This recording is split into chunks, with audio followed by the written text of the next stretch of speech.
Thanks, Nat. Well, the days of cold, hard cash could well be numbered, with the Reserve Bank Governor warning the steep decline in cash transactions might well lead to Aussies being charged to use their own banknotes.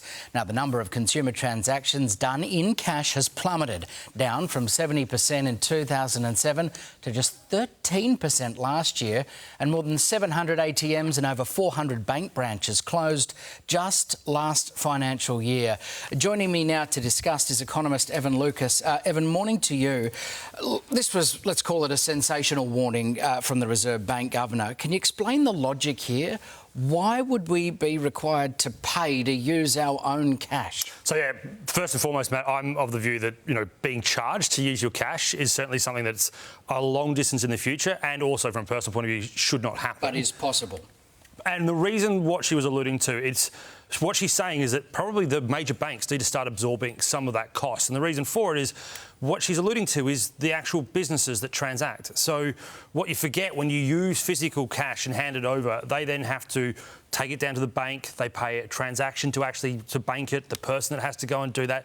So this is the cost that she's talking about, which she was probably wrapped up inside that, is that businesses probably don't really realise, because you and I now, and as you showed on your chart before, we've gone from 70% to 13% with regards to using non-cash products. We're now at 83%, and I'm sure, like you, getting your credit card out and going bang is now much easier. But there's a charge in that, and we are already happy to somewhat, accept that charge. She's alluding to the same concept, that cash is a service for those businesses. As I said, don't necessarily agree with it, but that's what she's suggesting into the future. Banks don't have a good track record of doing what you suggest, though, and that's absorbing those costs. So how likely is it that it will be passed on? People in regional areas, for example, or older people, are really reliant on cash to make a lot of their transactions. Yeah, so the older people one is the first thing to look at there. If you look at that same chart for people over 65, it almost flips. So you're still talking about people over 65 using over 50% of transactions in cash. That's one. And regional is definitely the other. Services with regards to, information technology, telecommunications out in the regions aren't as good, so therefore tapping isn't as easy. So there's no doubt, and she says that.